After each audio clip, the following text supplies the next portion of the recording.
बिस्मिल्लाहिर्रहमानिर्रहीम, अस्सलाम वालेकुम। कैपिटल टॉक में खुश आमदेद। पाकिस्तान की सियासत और सहाफ़त आजकल अफवाहों की ज़द में है, फ़ेक न्यूज़ की ज़द में है। कल सूबा खैबर पख्तूनख्वा में जो सेनेट की खाली नशस्तें हैं उन पर इलेक्शन हुआ।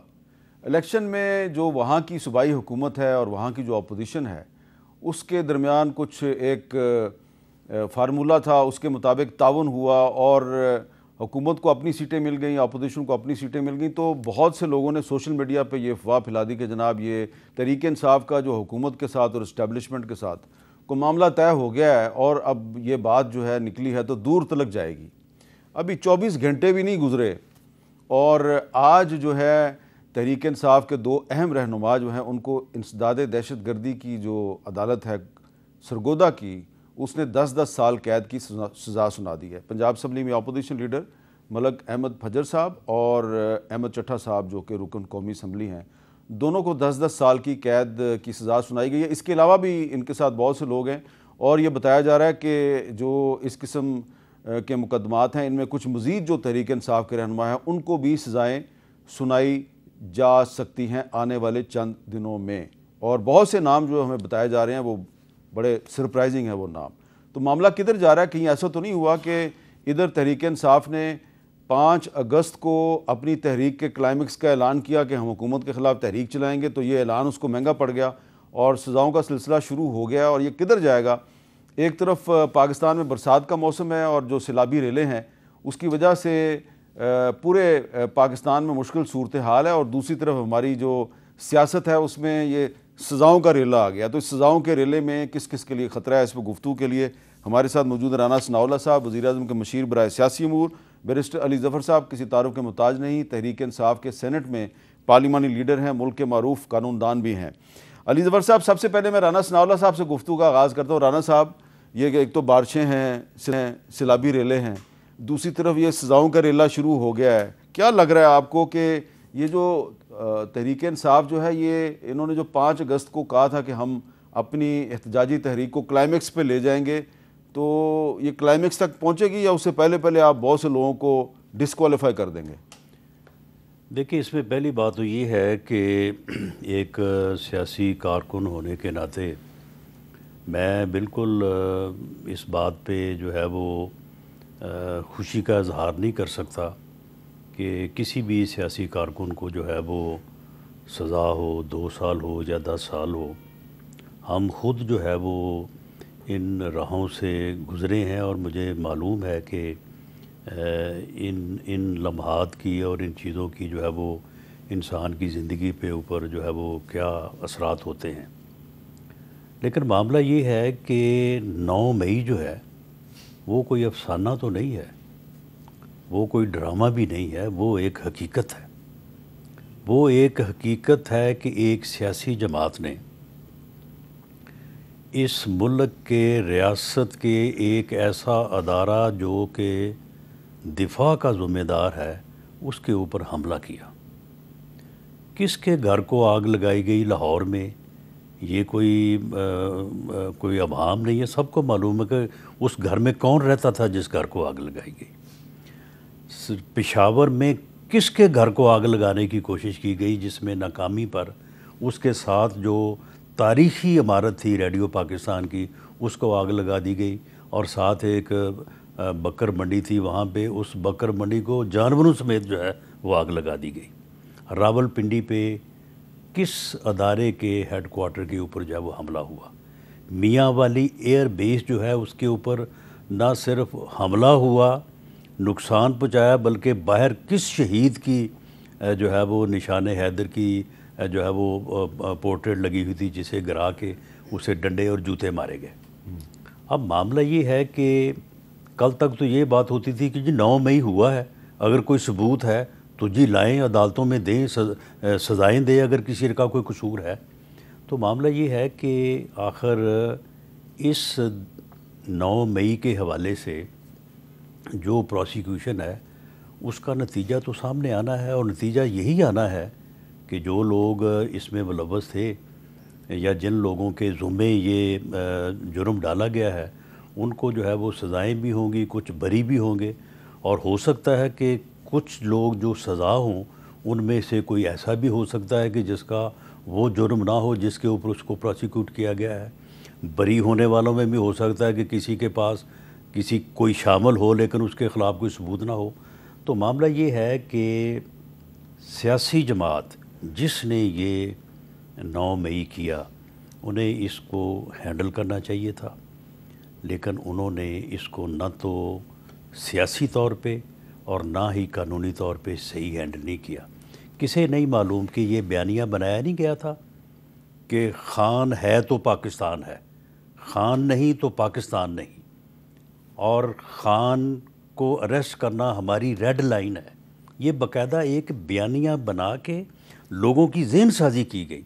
और उस दिन जिस दिन वो अरेस्ट हुए हैं, एक ही सिमत वो लाहौर ले ले, सरगोदा, गुजरांवाला, फैसलाबाद, पेशावर, रहीम यार, बहावलपुर, एक ही सिमत सारा एहतजाज गया है। वरना आप मुझे बताएं कि ज़मान पार्क से, आप लाहौर के रहने वाले हैं, ज़मान पार्क से गवर्नर हाउस नज़दीक है या चीफ मिनिस्टर हाउस नज़दीक है या जिस घर को आग लगाई गई वो नज़दीक है? अगर गवर्नमेंट के ख़िलाफ़ एहतजाज था तो सीधे वहाँ से निकलते ज़मान पार्क से पीछे जो है वो 500 गज़ के फासले पे गवर्नर हाउस है, वहाँ पे आगे जलाओ करते, वहाँ पे आगे गिराव करते। लेकिन ये एक मिथ थी जो बनाई गई और उसके बाद उसके ऊपर जो है वो अमल हुआ। अब उसके जो कंसिक्वेंसेस हैं, ये कोई रेला नहीं है, ये कोई यानी इसको सैलाब के रेले से तशबीह वाली बात नहीं है, ये एक हकीकत है। और अगर ये हकीकत है तो फिर उसकी प्रोसिक्यूशन तो होनी है। अगर ये नहीं होगी तो फिर तो ये रियासत जो है मजाक बन जाएगी। अच्छा अली ज़फ़र साहब, ये राना साहब ने बहुत तफसील से 9 मई के वाक़यात का जिक्र किया है और उसको ये जो आज सज़ाएँ हुई हैं उनको उससे जोड़ दिया है। तो मैंने कहा है कि सज़ाओं का रेला है और भी सज़ाएँ आने वाली हैं। वो कह रहे नहीं ये रेला नहीं है। तो आपको क्या लग रहा है कि कल मुराद सईद साहब जो हैं वो सेनेटर मुंतखब हुए हैं खैबर पख्तूनख्वा से, और उन पर भी बहुत से मुकदमात हैं और हमें आज बताया जा रहा है कि मुराद सईद साहब को भी सज़ा हो सकती है। तो ये जो सज़ाएँ अगर मज़ीद PTI के रहनुमाओं को सुनाई जाती हैं तो फिर जो आपकी तहरीक है उसका क्या मुस्तकबिल होगा? जी जनाब हामिद साहब, पहले तो मैं कहना चाहूँगा कि मैं एक सियासतदान हूँ और सियासतदान के तौर पे कानून की हुक्मरानी जो है वो मेरा फ़र्ज़ है जी, लेकिन उसके साथ साथ मैं कानूनदान भी हूँ और मेरी नज़र में मैं कानून का मुहाफ़िज़ हूँ और इंसाफ मेरे लिए सबसे अहम चीज़ है। अगर किसी ने कानून की खिलाफ वर्जी की है, चाहे वो 9 मई का केस हो, 9 मई का अक्रंस हो, चाहे वो कोई किसी का कत्ल हो, चाहे जो बलूचिस्तान में आपने देखा जिस तरह कत्ल किया गया वो हो, जहाँ भी कानून की खिलाफ वर्जी होगी, मैं समझता हूँ कि वो उनको जो भी इन्वॉल्व है उसको सज़ा होनी चाहिए। लेकिन उसके साथ साथ इंसाफ का तराजू जो है वो भी मुझे उस पर भी यकीन है और मैं समझता हूँ कि जिसको भी सज़ा होनी है, अगर किसी ने मुलव्विस है तो सज़ा दें, अगर कोई नहीं मुलव्विस तो उसको सज़ा नहीं होनी चाहिए। ये इंसाफ का तराजू कहता है, ये तकाजा है इंसाफ का। तो मेरी नज़र में ये जो केसेस फ़ैसला हुआ है आज, इसको मैं एग्री करूँगा आपके साथ कि ये रेला है सज़ाओं का, और इसलिए है कि हमारी 5 जो अगस्त की जो स्ट्रेटजी है, जो मूवमेंट है, उसको ख़त्म करने के लिए, लोगों को टेरराइज़ करने के लिए, उनको डराने के लिए, धमकाने के लिए, और वो इसलिए कि ये अगर आप गवाहियाँ देखें और शहादतें देखें जो इस केस में आई थी, तो आपको नज़र आएगा कि ये वाकई ही सियासी सज़ाएँ हैं, ये कोई जेन्युइन सज़ाएँ नहीं।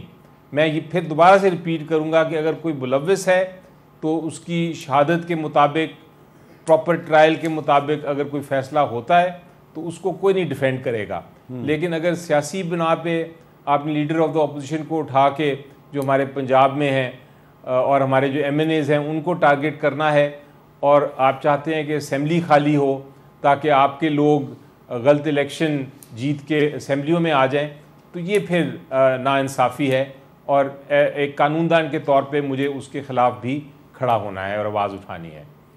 जहाँ तक ताल्लुक़ है इन केसों का, मैं एक आखिरी बात उस पर भी ये भी करता चलूँ कि ये अभी ATC ने सिर्फ फैसला किया है। अभी इसको, इस फैसले ये दुरुस्त है या नहीं, इसका फ़ैसला हाई कोर्ट ने करना है। हम हाई कोर्ट जाएंगे, बिल्कुल पूरी तैयारी से जाएंगे, और उसके बाद सुप्रीम कोर्ट भी है अगर यहाँ से इंसाफ ना मिला हमें। तो अभी तो बड़ी लंबी कानूनी बैटल है। अभी तो एक तरह से एक धमकी दी गई है 5 अगस्त को कि मूवमेंट को रोकने के लिए, लेकिन हम इस धमकी से नहीं डरेंगे। हमने फैसला किया है कि हम हाई कोर्ट जाएंगे, अगर ज़रूरत पड़ी सुप्रीम कोर्ट जाएंगे, और हमें इंसाफ मिलेगा इंशाल्लाह इन अदालतों से। तो ये पोजीशन तो बड़ी वाजे है। अब अगर डिस्क्वालिफिकेशन की आपने बात पूछी कि अगर किसी को सज़ाएं होती हैं और डिस्क्वालिफिकेशन होती है, तो वो अभी बड़ा दूर की बात है। अच्छा, पहले इन केसों का फैसला होगा सुप्रीम कोर्ट तक, फिर डिस्क्वालिफिकेशन की बात आएगी और फिर री इलेक्शन की बात आएगी। तो मेरी नज़र में कोई घबराने की बात नहीं है अभी। हाँ, थोड़ी सी परेशानी ज़रूर है। ये केसेस जो जिस तरह फैसले हो रहे हैं, और एक्सपेक्टेड है कि और फैसले भी आएंगे, लेकिन हमने भी इसकी तैयारी की हुई है कि हमने यहाँ से बेशक हमारे ख़िलाफ़ हो जाए सज़ाएँ, हम हाई कोर्ट जाने की भरपूर तैयारी करेंगे इंशाल्लाह। अच्छा राना साहब, इसमें एक बड़ा अहम सवाल पैदा होता है कि अगर ये 9 मई के जो मुकदमात हैं ये वाकई इतने सीरियस हैं, जैसा कि आपने पूरी बैकग्राउंड बयान की, तो मुराद सईद साहब पे भी तो 9 मई के ही मुकदमात हैं, तो वो तो बड़े आराम से कल सेनेटर मुंतखब हो गए। लेकिन जब फरवरी 2024 के इलेक्शन के लिए उन्होंने कागजात नामजदगी जमा कराने की कोशिश की, पीछे रह के, सामने आए बगैर, तो वो तो नहीं करवा सके वो। लेकिन ये जब सेनेट के इलेक्शन में उन्होंने कागजात जमा कराए तो इसमें कोई रुकावट नहीं हुई। तो अब उसकी वजह से शायद बहुत से लोगों को ये गलत फहमी हो गई या खुश फहमी हो गई कि शायद कोई मामला जो है वो बेहतर हो रहे हैं। लेकिन आज की सज़ाओं से अब वो ऐसा लग रहा है कि वो तासुर गलत था। अब आप मुझे ये बताएं कि क्या मुराद सईद साहब जो हैं वो मंजर आम पर आके हलफ लेने के लिए सेनेट का अगर इस्लामाबाद आएँ तो गिरफ़्तार हो जाएंगे, क्योंकि वो उनको आपने मफरूर डिक्लेयर किया हुआ है। तो वो अगर हलफ ना ले सके तो क्या कानूनी पोजीशन है, क्योंकि आप वज़ीर कानून भी रहे हैं? कानूनी पोजीशन तो उसमें इससे पहले डार साहब का मामला आपके इल्म में है, तो उस वक्त पीटीआई की गवर्नमेंट ने, अली ज़फ़र साहब की गवर्नमेंट ने जो है वो उसमें एक अमेंडमेंट करवाई थी कि जी अगर इतनी देर तक भी कोई हल्फ ना ले तो फिर उसको डिस्क्वालीफाई किया जाए, क्योंकि डार साहब के हल्फ में भी काफ़ी डिले हुई थी। और उस वक्त शायद ऐसा था कि इसमें कोई मेंशन नहीं था कि कब तक कोई हल्फ ना ले तो वो फिर डी सीट हो जाएगा। अब मेरा ख़्याल है कि उसमें किसी ड्यूरेशन का मुद्दत का तयन है कि अगर इतनी देर तक कोई हल्फ नहीं लेगा तो फिर वो डी सीट हो जाएगा। तो अगर वो हल्फ नहीं लेते तो वो डी सीट होंगे, और अगर वो हल्फ लेने के लिए आते हैं तो उन्हें फिर कोर्ट से, क्योंकि वो इस वक्त जो मेरी इन्फॉर्मेशन है कि वो केसेस में जो है वो मफरूर हैं, डिक्लेयर हैं वो अदालतों से, और उनके वारंट ऑफ अरेस्ट भी जारी हुए हैं, तो उन्हें फिर कोर्ट से बेल लेके आना चाहिए। वरना फिर जो चेयरमैन सेनेट है वो किस तरह से उनको हल्फ देगा इस पोजीशन में, अगर वो कोई बेल वगैरह नहीं लेके आते। तो अगर वो बेल लेके आते हैं तो बिल्कुल उनको जो है वो हल्फ देना चाहिए और उनको हल्फ जो है वो लेना चाहिए। जी अली ज़फ़र साहब, अब आपके सेनेटर साथी मुंतखब हुए हैं मुराद सईद साहब, तो कानूनी पोजीशन क्या है, कितने अरसे में उनके लिए हल्फ लेना ज़रूरी है? ये देखें, पहले कानून कुछ इस तरह था कि आपको इजाज़त थी कि आप जब मर्ज़ी हल्फ ले लें।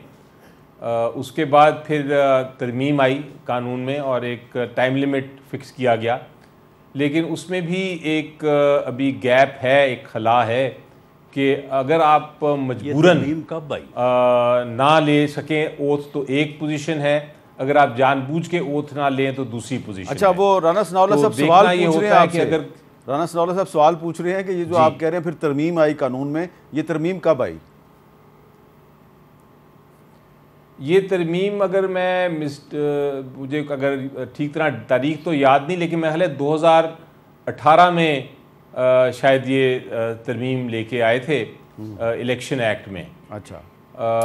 और इसकी वजह ये थी कि इसहाक डार साहब की एक एग्ज़ाम्पल था, एक मिसाल थी कि वो ओथ लेने नहीं आ रहे थे, लेकिन इस तरमीम के बावजूद जो उन्होंने आके मौक़िफ़ इख्तियार किया था इस तरमीम के बाद इलेक्शन कमीशन में, उन्होंने ये कहा था कि मुझे चूँकि मेरी जानबूझ के मैं ओथ नहीं ले रहा, मेरी मजबूरी है, इसलिए ये कानून मेरे ऊपर नहीं लागू होता। तो मेरा ख्याल है कि अब मैं एग्जैक्ट तो नहीं बता सकता कि फ़ैसला इलेक्शन कमीशन ने किया था या नहीं किया था, लेकिन जो मुझे कुछ थोड़ा याद है कि उन्होंने इस तशरीह को माना था। तो उन्होंने ये तशरीह ये बनाई थी इस कानून की कि अगर ये जानबूझ के आप नहीं ओथ लेते फिर तो आप पे ये कानून लागू होगा और आपको आपकी जो सेनेटरशिप है ख़त्म होगी, लेकिन अगर आप किसी मजबूरी के तहत नहीं ले सकते तो फिर आपके ऊपर ये कानून नहीं लागू होगा। इस किस्म की कोई फ़ैसला था या नहीं ये मैं श्योर नहीं हूँ, लेकिन ये एक तशरीह एक ऑप्शन है। तो कितने अरसे में मुराद सईद साहब को सेनेट की रुकनीत का हलफ उठाना है? मेरा ख्याल है, अब मुझे एग्जैक्ट याद नहीं है, मैं कोई गलत बयानी नहीं करना चाहता, लेकिन कुछ महीनों की बात है। अच्छा जी, राना सनाउल्लाह साहब आप कह रहे थे नहीं, वो जो तरमीम पीटीआई की गवर्नमेंट लेके आई थी वो इसहाक डार साहब स्पेसिफिक थी और उनको डी सीट करने के लिए, लेकिन हुआ ये कि वो तरमीम जब लाई, ये 2018 की नहीं, 18 में तो वो मुंतखब हुए थे, फिर जब वो ओथ ना हो सका तो उसके बाद फिर काफ़ी टाइम गुजर गया जब, तो उसके बाद फिर ये तरमीम लाए, तरमीम को चैलेंज किया गया और अभी मामला तभी दरमियान में ही थे कि फिर पीटीआई की गवर्नमेंट जो है उसके ख़िलाफ़ नो कॉन्फिडेंस हो गया, तो फिर उन्होंने आके जो है वो अपना ओथ ले लिया था। तो वो जो तरमीम इसहाक डार स्पेसिफिक थी वो अब तो वो अब उस तरमीम का निशाना मुराद सईद साहब बनेंगे। तो ये तो ज़्यादती नहीं, फिर दोनों में फ़र्क क्या हो गया? नहीं, तो फ़र्क क्या हुआ, तरमीम तो इन्होंने की है ना, ये अपनी तरमीम का अब खुद ही निशाना बनेंगे। तो अब आप उस तरमीम को वापस ले लें, तो की तो इन्होंने है। इन्होंने जब मैं I am asking too much, मैं सिर्फ ये चाहता हूँ कि आप अपने और तहरीक इंसाफ के दरमियान फ़र्क जो है वो लोगों के सामने साबित करेंगे, हम वैसे नहीं हैं। हाँ, चलें, ये अली ज़फ़र साहब माशाल्लाह बड़े सीनियर और बड़े काबिल कानूनदान हैं, तो अब ये कोई तरमीम को की वापसी के लिए मूव करें हाउस? जी अली ज़फ़र साहब, ये पॉसिबल है कि आप उस तरमीम को वापस कराने के लिए कोई मूव करें? हो सकता है हुकूमत जो है वो थोड़ी आला ज़रफ़ी का मुज़ाहरा करते हुए आपकी हमायत कर दे।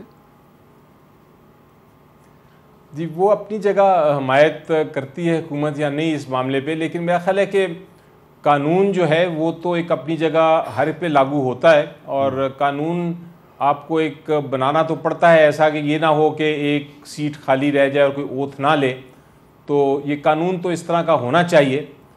मेरा ख्याल है इसको लेकिन इसमें देखने की ज़रूरत ये पड़ेगी कि कानून में हम ऐसी कोई तरमीम ला सकते हैं कि आप ये अगर कोई किसी की मजबूरी हो, कोई ना आ सके तो उसको वक्त दे दिया जाए, लेकिन अगर कोई जान के नहीं आ रहा तो उसको वक्त ना दिया जाए।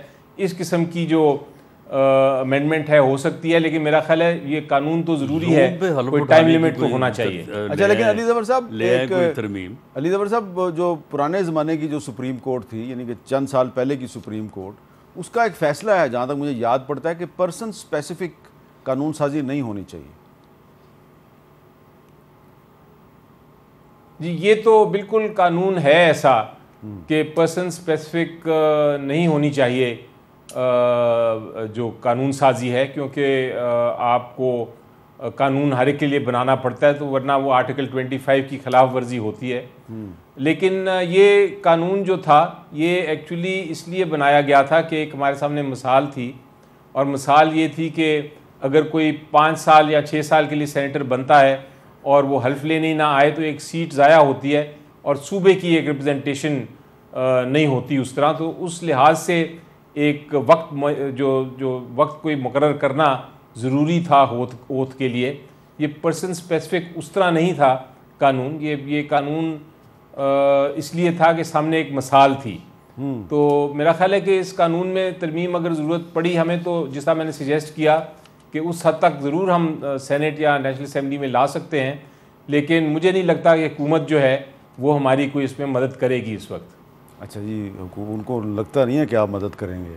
क्या तो ये तो फिर अपना आज़म जी तारड़ साहब के साथ मशवरा करके तो इस बारे में कोई पेशरफ्त करें।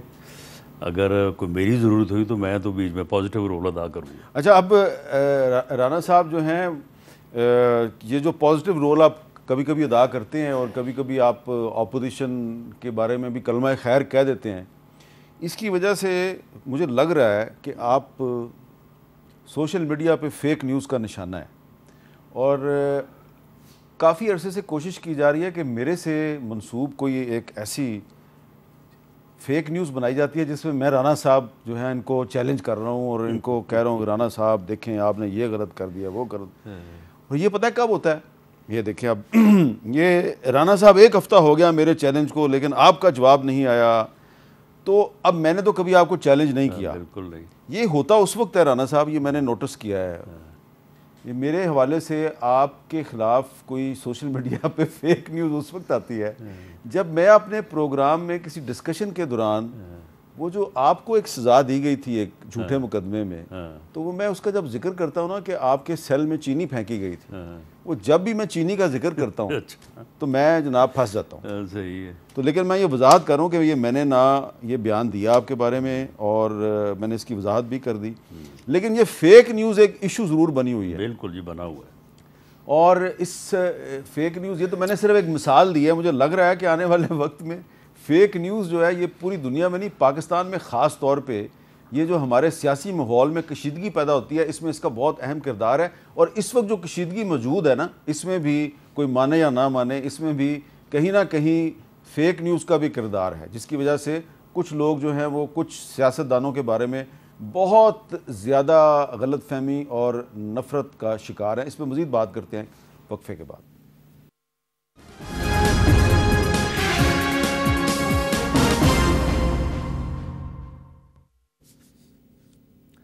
कैपिटल टॉक में दोबारा खुशामदीद। अली ज़फ़र साहब, वैसे तो अब तहरीक इंसाफ ने जो है वो तो हुकूमत के ख़िलाफ़ तहरीक का ऐलान कर दिया है, लेकिन ये तहरीक के साथ साथ क्या ये मुमकिन है कि कुछ जो पब्लिक इंटरेस्ट के इश्यूज़ हैं उनको एड्रेस करने के लिए हुकूमत और अपोजिशन एक दूसरे के साथ ताउन के ज़रिए कोई ऐसी कानून साजी करे कि जिसका किसी एक पार्टी को नहीं बल्कि पूरे पाकिस्तान को फ़ायदा हो? जी तो बिल्कुल, मेरा ख्याल है कल इसका एक एग्ज़ाम्पल आपने एक मिसाल देखी थी। एक बिल लेके आए थे, इनफैक्ट उससे पहले काम किया था मेरी कमेटी ने, इंफॉर्मेशन की जो सेनेट की कमेटी है, एक बिल आया था जिसमें हफाजत, उसको बेसिकली जो जर्नलिस्ट के ख़िलाफ़ जो एक तरह से तशद्दुद होता है उसको, उसकी प्रोटेक्शन के लिए, उनकी हिफाजत के लिए एक कानून साजी करने के लिए बिल आया था। उस पर कमेटी बैठी और कमेटी में हर पॉलिटिकल पार्टी उसमें मौजूद थी और तकरीबन 20-25 दिन उस पर काम भी होता रहा। और इनफैक्ट आपको भी एक बार मैंने दावत दी थी, आप तशरीफ़ भी लाए थे उस कानून के बारे में गुफ्तगू करने के लिए। दूसरे सहाफ़ी भी आए थे, तंजीमें भी आई थी आपकी, और अल्टीमेटली हमने उसमें एक कानून बनाया और कल सेनेट में यूनानिमसली, यानी सब ने मिल के उसको पास किया। तो जब इस तरह का कोई नेशनल इंटरेस्ट होता है तो यकीनी तौर पे फिर हर सियासी जमात जो है वो उस नेशनल इंटरेस्ट के बारे में सोच के अपने अपने वोट कर सकती है। और कई बार ये होता है कि वोटिंग जो है या जो एक ऑब्जेक्ट है, एक मकसद है, वो एक ही होता है, स्पेशली जब नेशनल इंटरेस्ट की बात आए। आपने देखा था जब हमारी इंडिया पाकिस्तान की जंग हुई तब भी हमारा नेशनल इंटरेस्ट चूँकि सुप्रीम था, वो सबसे अहम था, तो सब जमातें एक ही पेज पे थीं, Pakistan first and India last. तो ये जो था हमारा मौक़िफ़, वो बहुत सारी नेशनल इश्यूज़ पे हो सकता है, लेकिन मसला यहाँ ये है कि हमें एक पीटीआई जमात को ख़त्म करने की कोशिश की जा रही है। कोशिश ये की जा रही है कि हम ये जो पॉलिटिकल सीन है इससे बाहर निकल जाएं। और अगर ये कोशिश जो है, इसका नुकसान नेशनल इंटरेस्ट को बहुत बुरी तरह हो सकता है, क्योंकि अगर आप पीटीआई को निकालते हैं बाहर तो फिर आप जो एक्सट्रीमिस्ट ऑर्गेनाइजेशंस हैं उनको आप एक तरह से स्पेस दे देते हैं। मैं तो समझता हूँ कि कोई भी पॉलिटिकल पार्टी जो पाकिस्तान में है उसका अहम किरदार है इस जमहूरियत में, और किसी को भी आपको सियासी इंतकाम का निशाना नहीं बनाना चाहिए। जिस तरह PTI के साथ हो रहा है हम बर्दाश्त तो कर रहे हैं, हम इसकी सियासी जंग भी लड़ रहे हैं, कानूनी जंग भी लड़ रहे हैं और लड़ते रहेंगे, मगर ये इतनी एक्सट्रीम स्टेप्स के आप एक ही सज़ाएँ अनाउंस करके हटाना शुरू कर दें पार्लियामेंटेरियंस को, ये नेशनल इंटरेस्ट में नहीं है। ये बल्कि मैं तो कहूँगा कि हुकूमत को चाहिए कि इस पे राना साहब जैसे जो लोग हैं, जो पार्लियामेंटेरियंस हैं, जो समझ बूझ रखते हैं, वो आके आपके प्रोग्राम पे बयान दें कि ये गलत हो रहा है, बजाय इस चीज़ को डिफेंड करने के। अच्छा राना साहब, ये एक नुक्ता तो बड़ा अहम है कि अगर एक सियासी जमात जो है उसको इतना दबाया जाएगा तो उसके नतीजे में जो इंतहा पसंद हैं उनको फ़ायदा होगा। मसलन देखें, हमारे सामने एक मिसाल है कि PTM जो है उसको बैन कर दिया गया, और लेकिन एक और जमात जो है वो आजकल एक हाई कोर्ट के सिटिंग जज को खुल्लम खुल्ला धमकियाँ दे रही है। मैं नाम नहीं लेता, खुल्लम खुल्ला धमकियाँ, उनके खिलाफ कोई कार्रवाई नहीं होती, लेकिन PTM पर पाबंदी लग जाती है। तो अगर ये एक इंसाफ का दोहरा मयार होगा तो इससे फिर पाकिस्तान में एक्सट्रीमिज़म तो फैलेगी। नहीं, देखें मीर साहब, आपने जो बात की है और अली ज़फ़र साहब ने भी, कि जी अगर सियासी जमातों को काम करने की इजाज़त नहीं दी जाएगी तो एक्सट्रीमिस्ट जो है वो उस जगह को जो है वो पुर करेंगे। तो अगर सियासी जमात ही जो है वो ही इंतहा पसंदी से और एक्सट्रीमिज़म से बाज ना आए और वो रास्ता छोड़ने को तैयार ही ना हो। 9 मई एक इंतहा पसंदी थी। 9 मई कोई जो है वो पॉलिटिकल स्ट्रगल या पॉलिटिकल एहतजाज नहीं था। और अगर एक जमात जो है वहाँ से पीछे ही ना हटे, बल्कि वहाँ से, आप मुझे बताएं कि एक सियासी जमात या सियासी कारकुन अगर वो जेल में बैठा है और उसके ख़िलाफ़ मुकदमा चल रहे हैं, तारीख़ें बढ़ रही हैं, बीच में सज़ाएँ भी हो रही हैं, तो इससे बड़ी तहरीक और क्या हो सकती है जी। ये बज़ाते ही बहुत बड़ी तहरीक है। ये अलहदा से ये कौन सी तहरीक चलाना चाहते हैं ये 5 अगस्त को क्या करेंगे, ये मुझे समझाएं कि जी 5 अगस्त को उन्होंने क्या करना है। 5 अगस्त को इमरान खान के 2 बेटे जो हैं वो अगर पाकिस्तान में आ जाते हैं, एक जुलूस की क्या वो अगर वाली बात है ना, वो अगर भी जो है वो पूरा नहीं होना। अच्छा, मामला, हाँ, क्या मतलब वो नहीं आएंगे? नहीं आएंगे।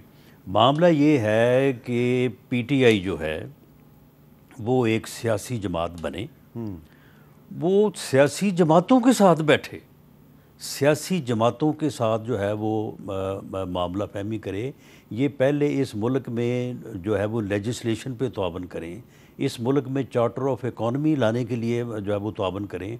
आम आदमी को पता हो कि ये महंगाई के लिए, ये हमारी खुशहाली के लिए, हमारी जो है वो तंग दस्ती दूर करने के लिए जो है ये काम कर रहे हैं।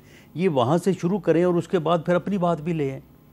लेकिन अगर ये जो है वो 9 मई के बाद 5 अगस्त और 5 अगस्त के बाद फिर अरूज, तो फिर ये तो फिर जो है ये ख़ुद इंतहा पसंदी के रास्ते पर अगर चलेंगे तो फिर मामला ये है कि रियासत ने तो फिर उसका जो भी उसके प्रिवेंटिव मेजर्स हैं वो तो लेने हैं ना। तो जो रियासत PTI के साथ कर रही है वो फिर जजों को धमकियां देने वालों के साथ तो नहीं करती।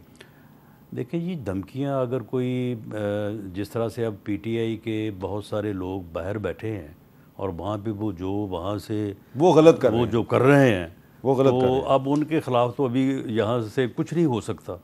तो इसी तरह ये धमकियाँ देने वाले भी हैं, ज़रा थोड़ा फासले पे होने की वजह से जो है वो अभी किसी एक्शन से दूर हैं, लेकिन वो एक्शन जो है वो जल्द उन तक पहुँचेगा।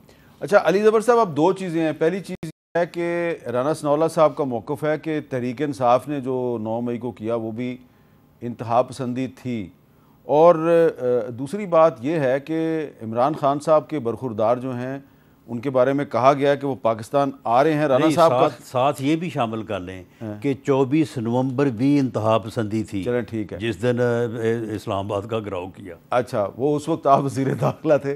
नहीं, वो 25 मई 2022 था। अच्छा, वो 22 मैं अब 24 नवंबर अच्छा, ठीक है, 2024 की बात कर। ठीक है।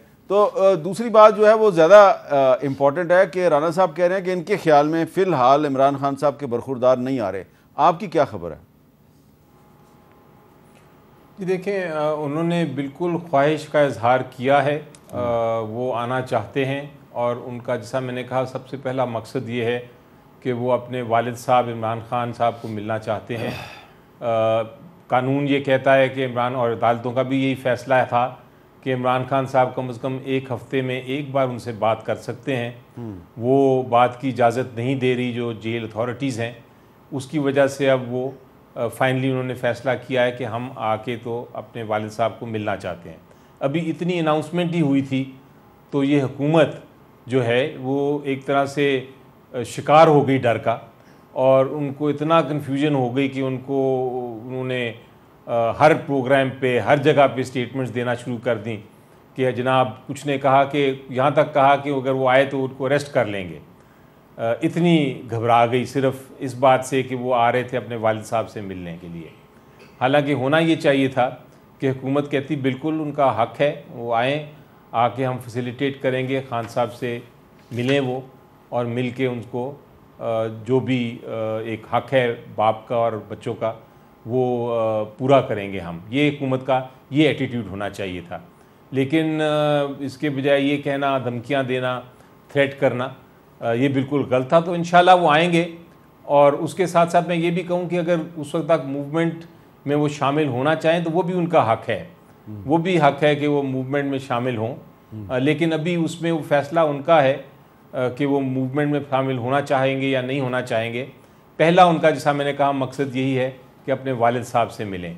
ठीक है। इशू ये है हामिद मीर साहब कि इस वक्त महंगाई से लोग दबते जा रहे हैं, पेट्रोलियम प्राइसेस बढ़ गए, बिजली के बिल बढ़ गए, उसके साथ साथ शुगर माफिया जो इस वक्त हुकूमत में मेरी नज़र में मौजूद है, उन्होंने चीनी के भी प्राइसेस बढ़ा दिए। तो ये सारी जो महंगाई से लोग इस वक्त जल रहे हैं और उनको सज़ा मिल रही है और परेशान हैं, ये डाइवर्जन टैक्टिक्स हैं। ये हुकूमत का टैक्टिक है कि इस तरफ लगाई रहो कि आज सज़ाएँ अनाउंस कर दो, आज PTI के ख़िलाफ़ ये बात कर दो, आज उनके इमरान खान साहब के बच्चों को रोकने की बात कर दो। ये सारे इश्यूज़, मेन इशू जो है, जो महंगाई है, उससे डाइवर्ट करने के लिए ये हुकूमत कर रही है। लेकिन लोग समझते हैं, लोग जानते हैं, और लोग इस वक्त चूँकि PTI के साथ हैं, वो इन सारी चीज़ों को देख रहे हैं। इशू ये है कि बच्चे इंशाल्लाह उनके आएंगे, और अगर इन्होंने रोकने की कोशिश की तो फिर वो ख़ुद इसके ज़िम्मेदार होंगे। हुकूमत के लोग ये मेरी नज़र में फैसिलिटेट करना चाहिए, जिस तरह मैंने कहा, उनकी आमद इधर। अच्छा, इस पे राना साहब से जवाब लेते हैं एक वक्फे के बाद।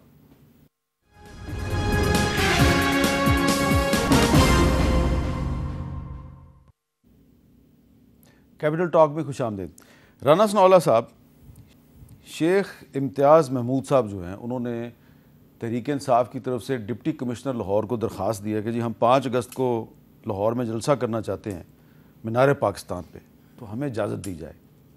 तो अब अगर ये आपका ये ख्याल है कि लोग इनके साथ नहीं हैं, तो उनको आप मीनार पाकिस्तान पर जलसे की इजाज़त दें, इनका जलसा फ्लॉप हो जाएगा, आपको बड़ा फ़ायदा होगा।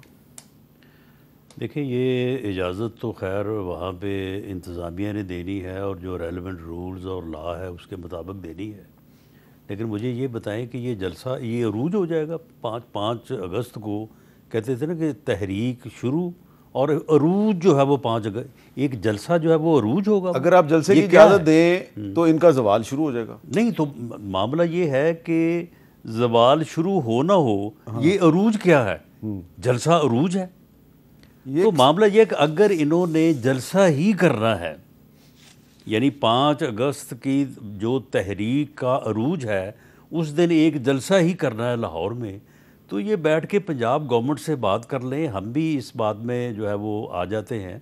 तो इनको वहाँ पे जो कोई स्पेसिफिक जगह जहाँ पे ये अच्छा जलसा कर सकें और लोग जिसमें जो है वो डिस्टर्ब ना हो, जहाँ पे आने जाने में भी कोई प्रॉब्लम ना हो, उस जगह का चॉइस करके वहाँ पे जलसा कर लें, अगर इनका अरूज यही है तो। लेकिन अरूज जलसे से तो नहीं हो जाएगा। नहीं, तो अगर पंजाब हुकूमत जो है इनको मीनार पाकिस्तान पर जलसे की इजाज़त नहीं देती, तो इसका एक मतलब ये है कि पंजाब हुकूमत खौफजदा है कि इनका बहुत बड़ा जलसा होगा। नहीं, तो जलसा बहुत बड़ा जो है वो किसी जगह भी हो सकता है। जिस जगह का भी इंतखाब हो उस जगह के ऊपर जलसा तो जब लोग पहुंचेंगे तो जलसा बड़ा हो जाएगा। जी, क्या ख्याल है जी अली ज़फ़र साहब आपका? राना साहब कहते हैं जी कि आप वाय मीनार पाकिस्तान किसी और जगह पे भी तो कर सकते हैं, या इंतज़ामिया से बात कर लें, अगर वो मीनार पाकिस्तान मुनासिब समझेंगे तो। देखिए, मीनार पाकिस्तान एक ऐसी जगह है जी जहां आपके लोग पहुंच भी सकते हैं और उतनी कैपेसिटी जितनी हम एक्सपेक्ट करते हैं हम आपके जलसों पे, उतनी वो एक जगह है लाहौर की, मतलब एक ही जगह है जहां इतने सारे लोग इकट्ठे हो सकते हैं। तो मेरा ख्याल है ये जेन्युइन रिक्वेस्ट है, और अगर कोई और जगह है लाहौर में तो बता दें कौन सी जगह है, राना साहब जानते हैं लाहौर को, तो उस पर भी गौर किया जा सकता है। लेकिन मुझे नहीं नज़र आता, लाहौर में तो अब सारी इमारतें बन गई हैं और हार्डली कोई जगह रह गई है जहां आप जलसे कर सकते हैं। हाँ, लाहौर से बाहर किसी जगह पे अगर कोई कहते हैं कि खेतों में जाके जलसा कर लें, तो वो तो हमने एक बार किया था, और मुझे याद है कि मेरा ख्याल है कोई शाम के अभी अंधेरा शुरू भी नहीं हुआ था तो बिजली बंद कर दी थी, माइक्स बंद कर दिए थे, तो वो तो नहीं बात बनेगी, वो तो फिर जायज़ बात नहीं है। ये तो फिर यही इस तरह ऐसा कहीं आप जलसा ना करें। तो अगर लाहौर में कोई जगह है बता दीजिए मुझे, मैं कन्वे कर दूंगा अपनी जो हमारे लोग हैं इसमें इंचार्ज, उनको भी कन्वे कर दूंगा कि जी ये एक ऑफ़र आया है, ये जगह है, लेकिन मुझे नज़र नहीं आती कोई और जगह।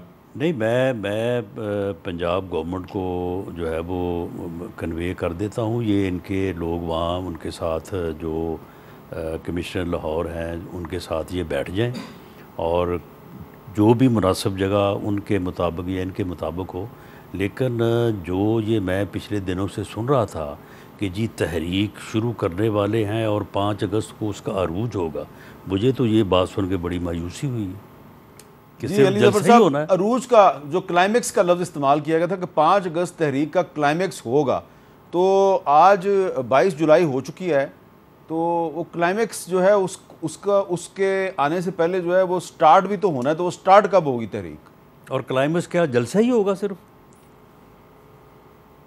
जी देखिए, इस बार फैसला यही है कि हमने नहीं बताना कि हम हमारी स्ट्रेटजी क्या है, क्योंकि होता ये रहा है कि हमने जब भी उसका जिक्र किया है तो उससे पहले ही पकड़ धकड़ शुरू हो गई, उससे पहले ही लोगों को जो ऑर्गेनाइजर्स हैं उनके घरों पे रेड शुरू हो गए। तो मैं इस बार हम कोशिश करेंगे कि हम सरप्राइज करें। नहीं, लेकिन अली ज़फ़र साहब ने रीज़न बता दिया। अली ज़फ़र साहब की इस बात के बाद आप अब खुद फैसला कर दें कि ये जलसे की इजाज़त चाह रहे हैं, लेकिन वहाँ पे करना क्या है वो कहते हैं वो हमने पहले नहीं, वो कह रहे हैं कि हम, तो अब आप मुझे बताएं ना कि वो जो लाहौर की या पंजाब गवर्नमेंट जो है वो जब ये सोचेगी कि जो इन्होंने करना है वो तो ये बता नहीं रहे, तो फिर मामला ये है कि वो कैसे इजाज़त दें? वो ये कह रहे हैं कि इस तहरीक का जो तरीक़ाकार है वो हम अनाउंस नहीं कर रहे। अच्छा, तो मेरी इन्फॉर्मेशन ये है, ये खुफिया प्रोग्राम है कोई? मेरी इन्फॉर्मेशन ये है कि ये मुख्तलिफ शहरों में, बजाय कि ये इस्लामाबाद की तरफ लॉन्ग मार्च करें, हाँ, ये मुख्तलिफ शहरों में आने वाले चंद दिनों में छोटे छोटे जलसे करेंगे और फिर एक बड़ा जलसा ये मीनार पाकिस्तान पे करना चाहते हैं। दिस इज़ द एंड, ये तहरीक का अरूज हो गया। तो अब अली ज़फ़र साहब बताएंगे, क्लाइमेक्स हो गया इसका। ये तो आप इजाज़त ना देने वाली बात बता सकता हूँ। जी अली ज़फ़र साहब, लास्ट 30 सेकंड्स। जी, मैं बस इतना बता सकता हूँ कि इस बार इस्लामाबाद यकीनी तौर पे कोई इरादा नहीं है कि हम इस्लामाबाद आके कोई जलसा करना चाह रहे हैं या सारी इस्लामाबाद की तरफ मार्च हो रही है। जो हामिद मीर साहब ने कहा वो काफ़ी हद तक दुरुस्त बात है कि पूरे पाकिस्तान में गली गली में जलसे होंगे और उसका फिर अरूज 5 तारीख को होगा। ये बड़ा फ्लॉप शो होगा। अच्छा, चले, बहुत बहुत शुक्रिया राना सनाउल्लाह साहब और अली ज़फ़र साहब। और मैंने चलते पूरी पाकिस्तानी कौम से एक दर्दमंदाना अपील करनी है, और वो अपील ये है कि हाथ जोड़ के कि मेरे भाइयों और बहनों, बुज़ुर्गों, बच्चों, ये बरसात का मौसम है और सैलाबी रेले जो हैं वो सब कुछ अपने साथ बहा ले जा रहे हैं। तो इस सैलाब के मौसम में कम से कम आप सियाहत के लिए पाकिस्तान के शुमाली इलाकों की तरफ ना जाएं। गाड़ी में पूरे ख़ानदान को भर के आप देखें वहाँ पे क्या कुछ हो रहा है, तो थोड़ी एहतियात करें और सियाहत ज़रूर करें, लेकिन मुनासिब मौसम का इंतज़ार करें और इस बरसात के मौसम में सियाहत से गुरेज़ करें। इजाज़त दीजिए, अल्लाह हाफ़िज़।